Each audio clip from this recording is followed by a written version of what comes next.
you a couple more questions. What I can't understand.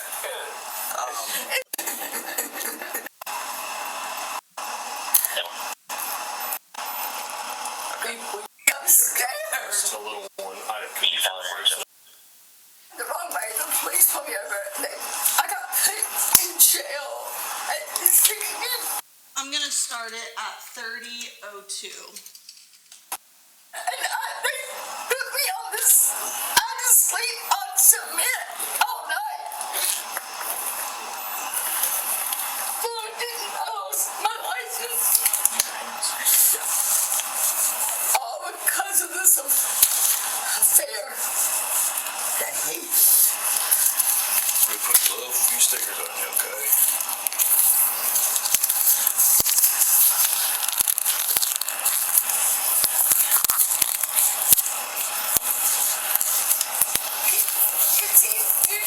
You're alive.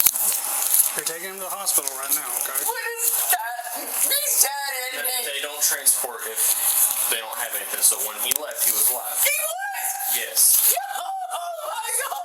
Chill out. Oh, baby. Listen, you need to breathe, okay? You keep focusing on No, I you. can't. Focus on you. I was trying to, I want to work this out. And he doesn't love me, I know, but I don't know.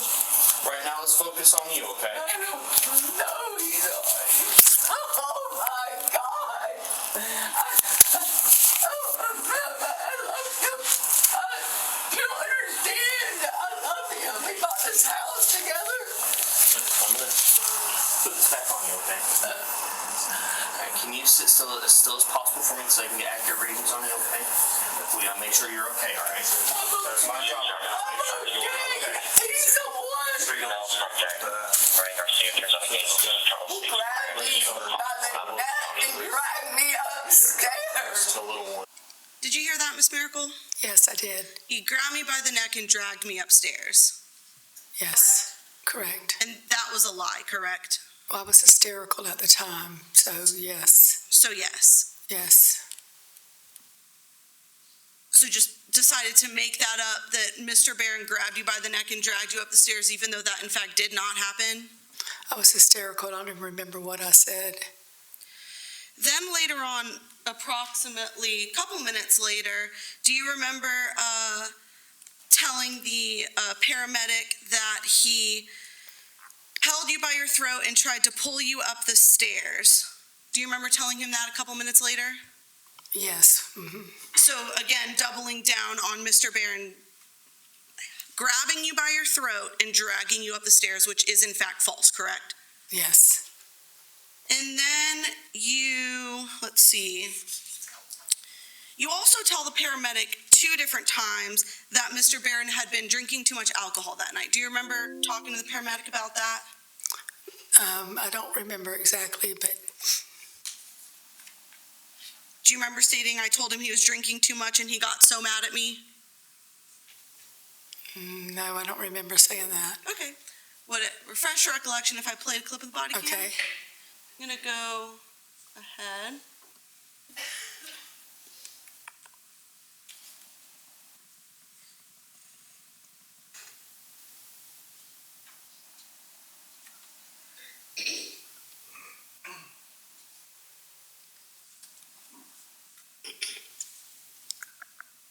I'm going to hit play at 52:19. Area copy, please. 415. Oh, baby. Bravo, you email 7. Do you want to use 7? Oh, God.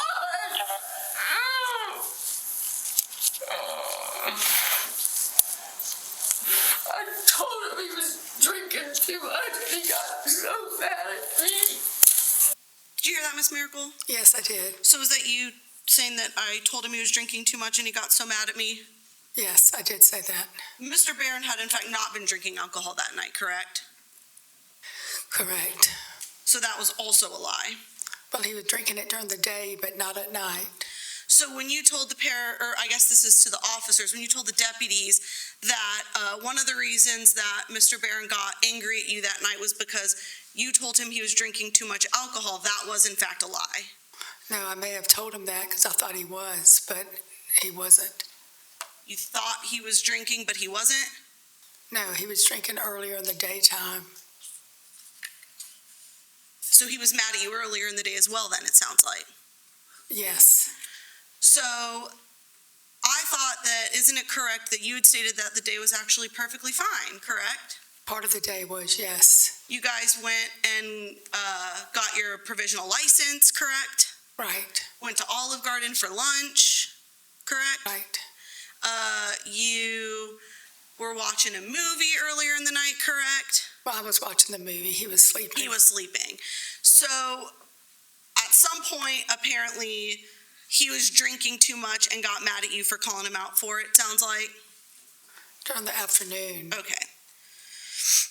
You also talked about in this body cam, do you remember stating basically that Mr. Barron said that if you moved, you were talking about wanting to sell the lake house, that you and Mr. Barron were fighting about wanting to sell the lake house. Do you remember talking about that? No, I do not. Okay. Let's go to a little bit ahead. I'm going to hit play at 54:42.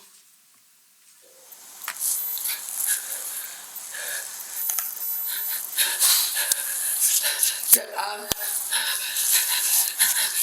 was just gonna move this forward, that I just couldn't deal with it. And you got so mad at me.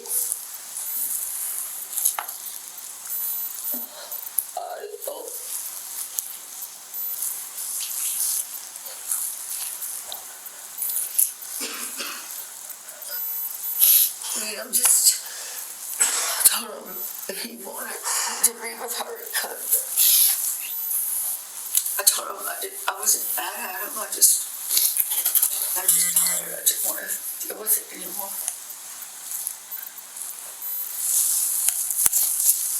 I just said if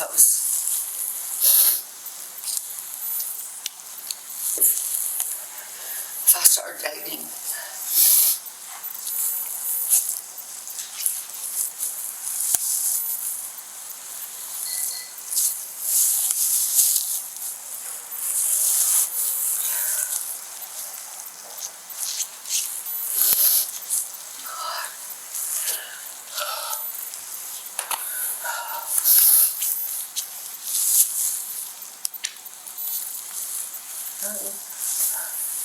we had a nice night.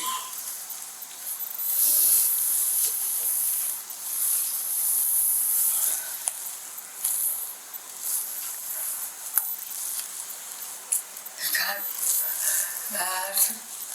I told him that I didn't want this house anymore, that he told me he didn't want the house. He said, do you want it? I said, let's just sell it. And I told him, because he's been paying that woman in Romania money. And I just said, you can pay their rent for the next 6 months. And let's just not see each other, talk to each other. Let's just. And he said, if I moved on, he would kill me. So you told deputies that Mr. Barron told you that basically you wanted to sell the house, and he basically said, if you move on, that he's going to kill you, correct? So I couldn't understand what I was saying on there, but yeah, yes. You want me to go back and No, I just couldn't again? pick it up with my ear. Sure, I can play it back. I'll go back 20 seconds. So I'm going to hit play again at 56:33. Not see each other, talk to each other. Let's just. He said, if I moved on, he would kill me. Were you able to hear it that time? Yes, I heard it. Okay. Mr. Barron had actually been the one to try and break up with you a couple times, though. Isn't that correct? No, that's not correct. Do you remember when Investigator Mefford was testifying on direct last week? Do you remember that? When he testified Yes, correct. yesterday? Last week, so it would have been Friday. Okay, yes. Do you remember him reading some text messages between you and Mr. Barron? Yes, I do.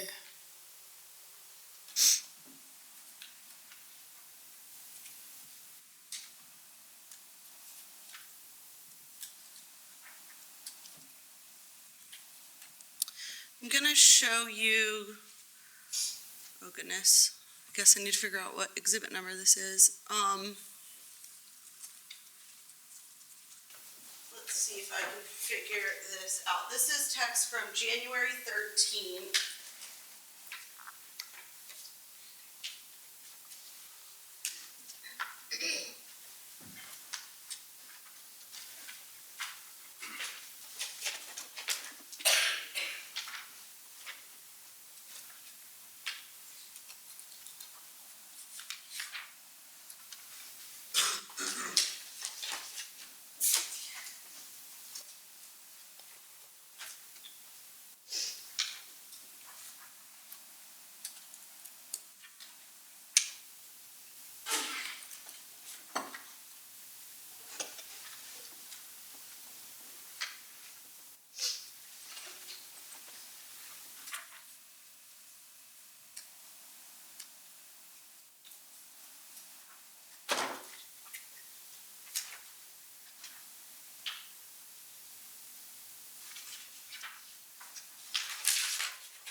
So I believe I'm gonna triple check. Yep, this is State's Exhibit 249. So this is text between you and Mr. Barron from January 13th, and you sent him, how many women are you texting? Why did you delete if there was nothing to see? I feel so unwanted by you. Is that correct? Yes, You said, I feel like I am not enough for you, correct? yes, And he says, wow, correct? right, yes, So then you send some more texts talking about you're very sad. I thought I wanted everything for you, or I thought I was everything for you, correct? This is all you in the green. yes, it is. And then you say, what does Lilia have, Laura? If you want them, go find them, correct? Yes, And then he asks if you're drinking, correct? yes, he did. And you say, no, I'm not enough for you, correct? No, what? I'm not enough for you. Yes, And then you keep responding, you keep texting, you keep texting. Then right here at 8:39 p.m., Mr. Barron says, okay, let's end this. You will never trust me no matter what I tell or say to you. There's nothing that can satisfy you, correct? correct. And then you respond, I feel all alone. I know you will never understand. I thought you loved me with all of your heart, but you don't. You care for Lilia, Laura, and I don't know who else. I am tired. I am not at my waterfront condo trying to figure out what to do, correct? Yes, And he says, I don't care for anyone but you can't understand that, correct? right, And then he says, I will not come down this weekend and will hire an attorney on our house situation, correct? correct, And you say, please call me, you don't have to hire an attorney, correct? correct. So you're asking Mr. Bear not to hire an attorney because you don't want him to basically get out of this house situation with you, correct? No, because we can handle it without an attorney. Okay, so you are fine with breaking up, you just don't want an attorney to get involved. Well, he never really said break up. We were just, it would be just like a short little break when he said, okay, I'm never going to make you, you'll never trust me no matter what I tell or say. He didn't actually say he was breaking up, but it was just the beginning of it. So he said, okay, let's end this. Right, You will never trust me no matter what I say, tell you or say, there's nothing that I can do to satisfy you. right, that time we did, yes. Okay, so this is him attempting to break up with you, correct? Yes, So,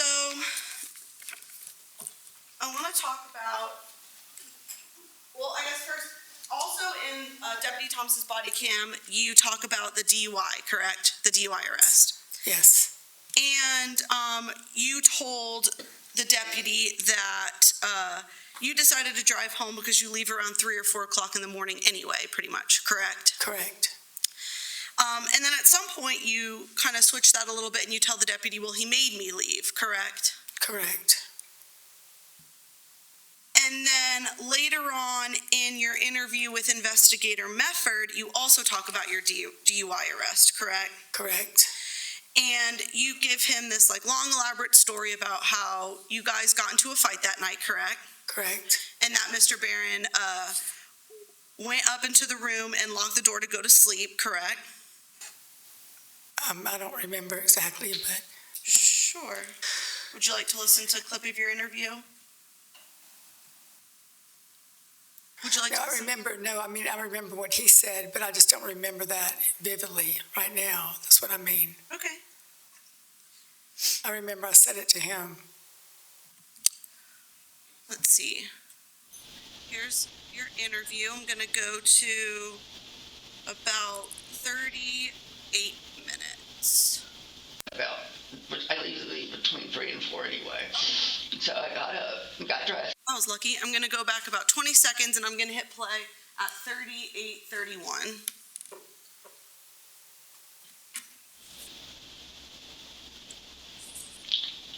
I went upstairs.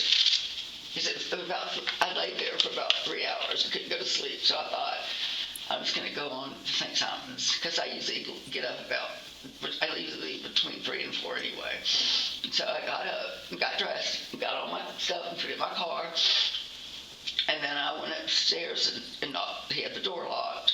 I knocked on the door and I said I was leaving. And then I got the rest of my stuff and put it in the car because I walked back in and I was going to tell him goodbye. And he was sitting on the steps, on the second flight of steps. And he said, good, get out of here, or whatever. You know, he didn't try to talk to me into staying. And so I left. And I had 3 major surgeries. So, that's a story you told Investigator Mefford about the DUI, correct? Yes. And it's your testimony that, in fact, none of that is true, correct? Correct. I wasn't going to tell him anything that happened, that David did to me that night. And you testified that what actually happened that night was he woke you up tapping your foot with his gun, Yes. and that he held your arms above your head, correct? Yes. And that he lifted up your shirt, correct? Yes. And he started, you said, slapping or beating your breasts. Yes. Did you have any bruising from that event? Yes, I did. Can you kind of explain to me what did the bruising look like? Just big bruises over my breast. Like big visible I like ones? the pictures of my arm, but put those on my breast. So those bruises we saw on your arm looks just like that, but on your breast? No, similar to that. Similar to that, okay. They were black and blue. So really visible bruising. Visible bruising, yes. Okay. Is there a reason why bruising wouldn't have been noted in your jail intake form from that night? They didn't even undress me. All they did was bring me in there and push me in a cell, and they took off my shoes, that's it. They never questioned me about anything, or looked at my clothes, or did anything. So if the jail intake form went through detailed list of how your body looked that night and said that there was no marks, scratches, or bruising on your body, that would be because they didn't look at your body? They didn't look at my body. Okay. So, moving on,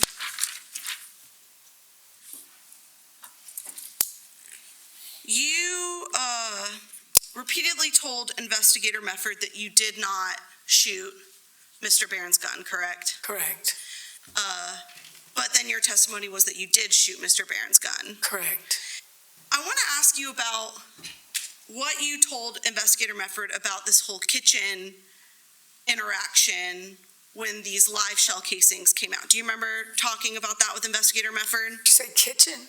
Mm-hmm. When you were in the kitchen with Mr. Barron and he was having you play with his gun. Do you remember telling that Yes. story? Yes, I do remember that. Was that whole entire story a complete lie? It was not true. The story was not true because I didn't want to let him know that I was ashamed to admit that I tried to take my life. Because you were worried that your fingerprints might be found on his gun, correct? No, that's not correct, because I was afraid my children would see that I tried to commit suicide. So walk me through how making up that story about you playing with Mr. Barron's gun in the kitchen would be a cover for you attempting to commit suicide.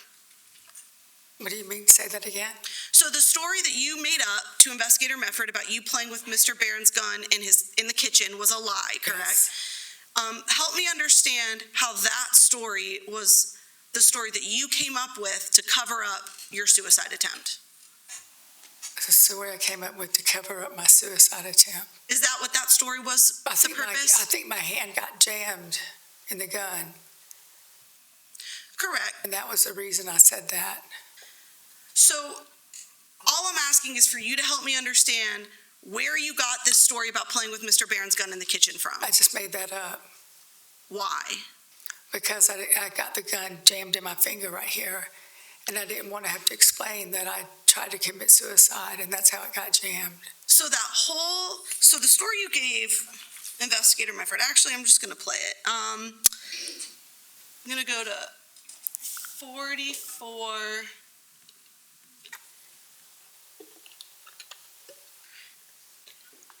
We're going to start at 44:25. That was another big fight. We keep getting in these fights because of this woman. And that's what we got in a fight that night that I left. And then tonight, that's what we got in a fight with about. And he went into the bedroom and got some stuff because he's going to sleep upstairs. And he got his gun out. And I said, why are you getting your gun out? And we went to the kitchen and he said, I just want it for protection. And I said, okay. And so he said, take the strap off the gun. So Why did you specifically say that Mr. Barron told you to take the strap off the gun? Why did you add that part to your story? I don't know.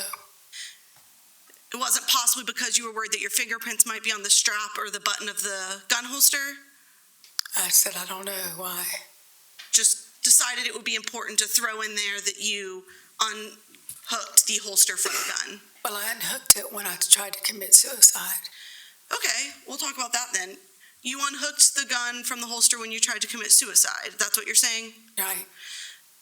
But you say multiple times to Investigator Mefford that, in fact, Mr. Barron's gun was laying right next to his body when you got into the bedroom, correct?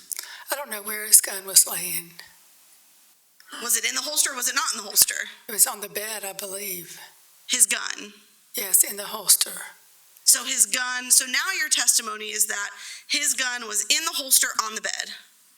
I can't really remember where his gun was. I was hysterical when I got up there. Well, you would agree, you told Investigator Mefford numerous times that his gun was laying right next to his body when you got in the room, correct? Correct.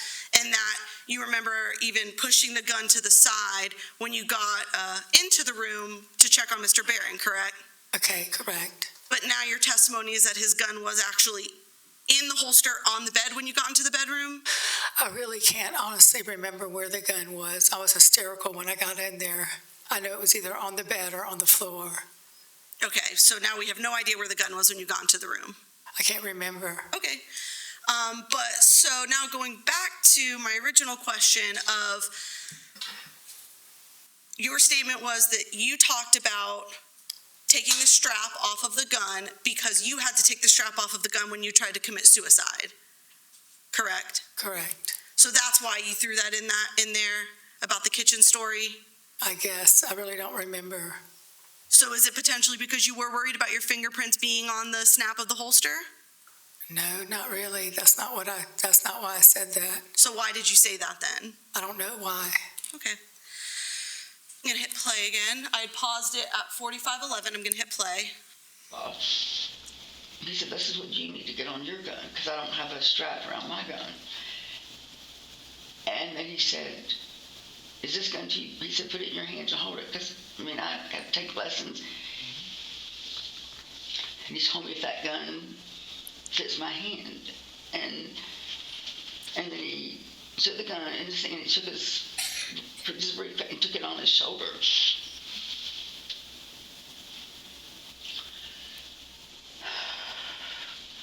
And then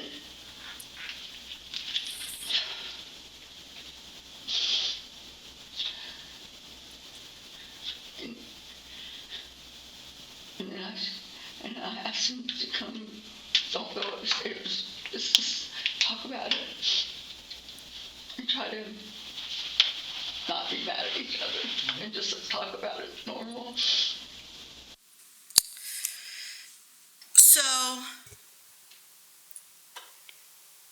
why did you add in the part in that story about how the gun fit just nicely in your hand? What was the point in throwing that false detail into that story? I don't remember why the reason was. I'm going to skip ahead to 158.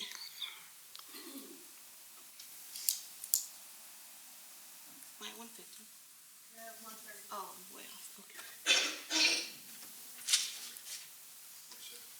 Thank you.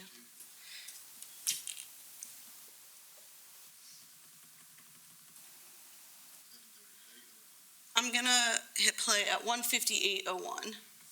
Understand this one more time. Let me explain this again, okay? So, he's up, let's start with going up the stairs.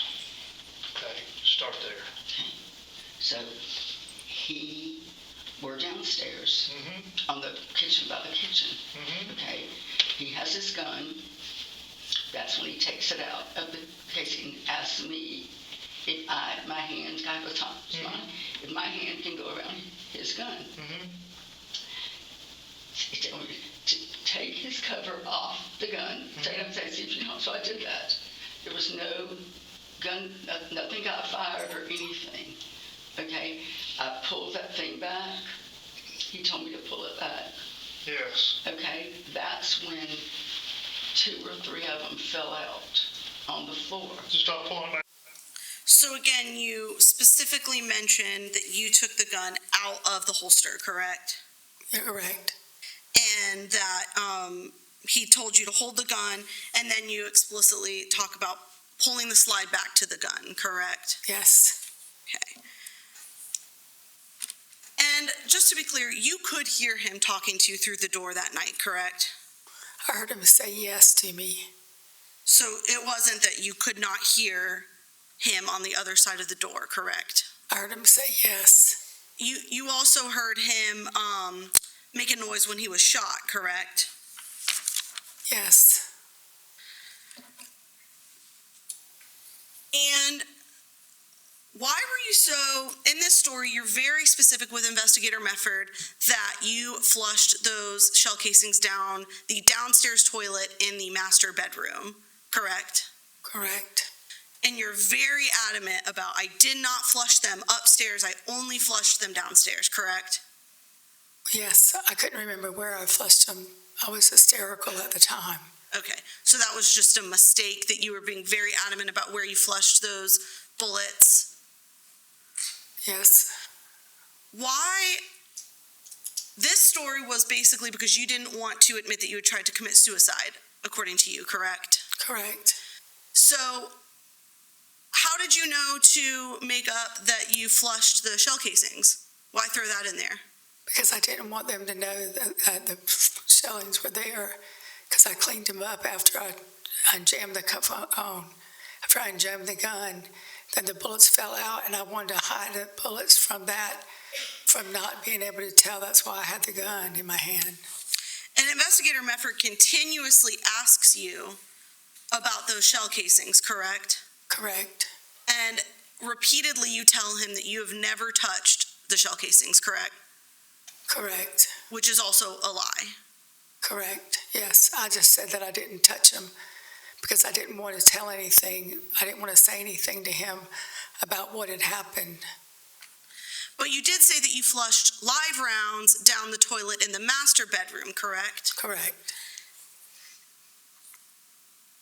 And so you didn't tell him that just in case they did find flushed shell casings in the septic line, That's your testimony? You didn't say that just in case they did find these casings? I wasn't even thinking about what I flushed down the toilet, really and truly.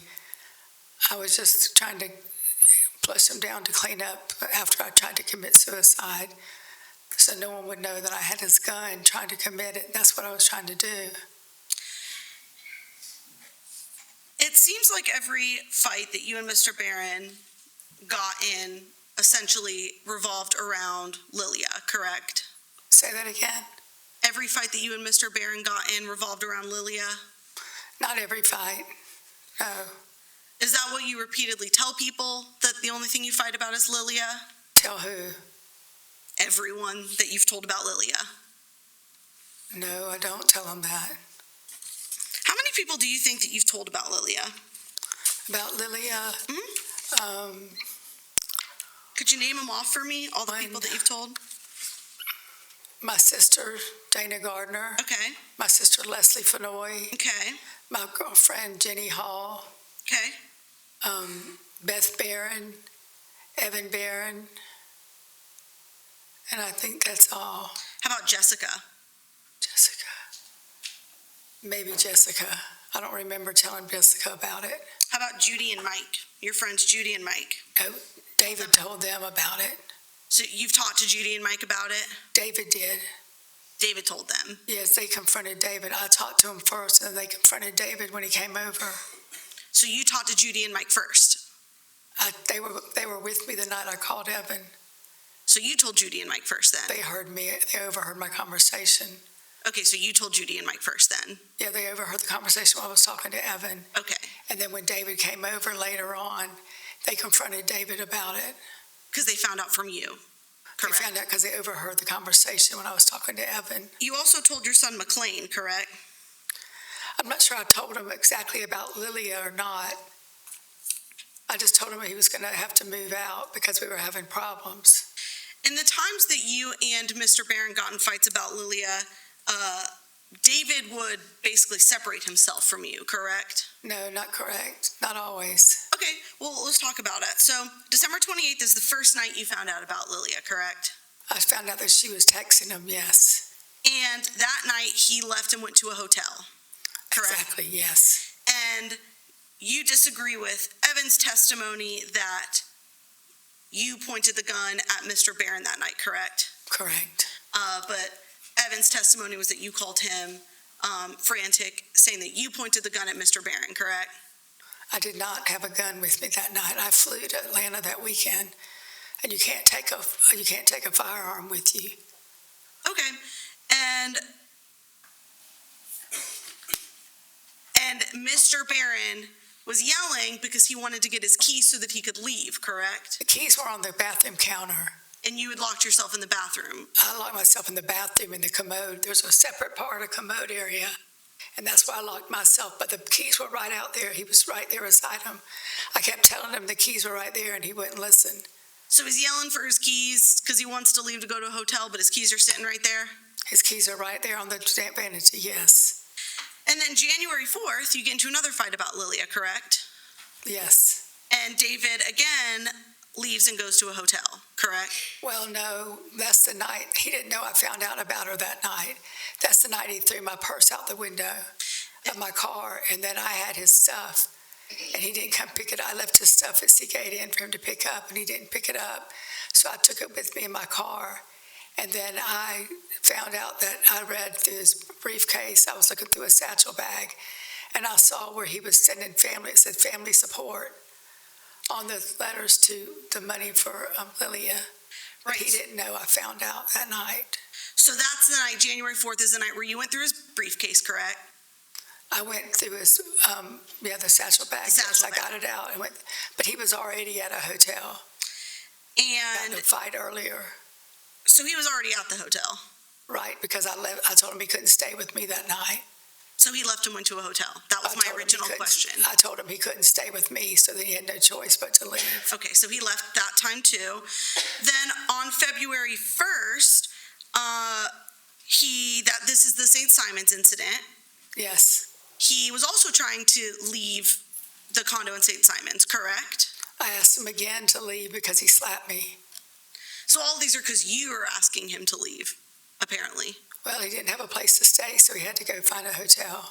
So he's trying to leave, correct? Not trying to leave, he left. He's trying to get in to get his belongings so that he can leave that night, correct? I already put his belongings outside the door. Well, earlier you testified that he was trying, you said that you were going to go up and get his stuff, but then he followed you up and then he was trying to push his way into the condo to get his things. I was putting the stuff out the door and he comes in the door. I was putting the stuff out the front door and he comes up to it and that's when he pushes me backwards. So when the police came, all of his stuff should be outside the door? It was right there by the door. It was right there by the kitchen door. Inside or outside? Part of it was outside and part of it was inside. So again, on body cam that we have, some of his stuff should be waiting outside for him. No, it wasn't waiting out there for him. I'd put it right by the kitchen door, so it was still inside. Okay, so it was still inside, Well, correct? because he came up there and banged the door open, that's why. Okay, so I'm just confused because 2 seconds ago you testified that all of his stuff was already outside and the reason that you wouldn't let him in was because he was trying to come in anyway. No, all of his stuff was not outside. Well, then you said some of his stuff was outside and some of his stuff was inside, Some of it was inside by the kitchen and some was by the door. but all of it was inside All of of the it was condo. inside, right. Okay, so he could not leave until he was able to get inside the condo to get his belongings, Right, correct? and I was trying to get him out to the door for him. Okay. February 16th, that's the night you get arrested for DUI, correct? Yes, And he has locked himself up in the guest bedroom, correct? yes, And March 7th, getting a fight about Lilia again, correct? March Yes. 7th. And he has locked himself up in the guest bedroom, correct? yes. Okay. So I want to talk to you about your phone. So your testimony was that the reason that you attempted to shoot the lock off the door is because you wanted to get your phone, correct? Correct. Because he had your phone, correct? Yes, he did have my phone. And he had at this point told you that he had your phone, correct? Yes, Is this before or after he forced you to perform oral sex on him? this is after, well, he had my phone in the beginning. He Okay. had my phone in the beginning. Remember when I asked for where my phone was? Hmm?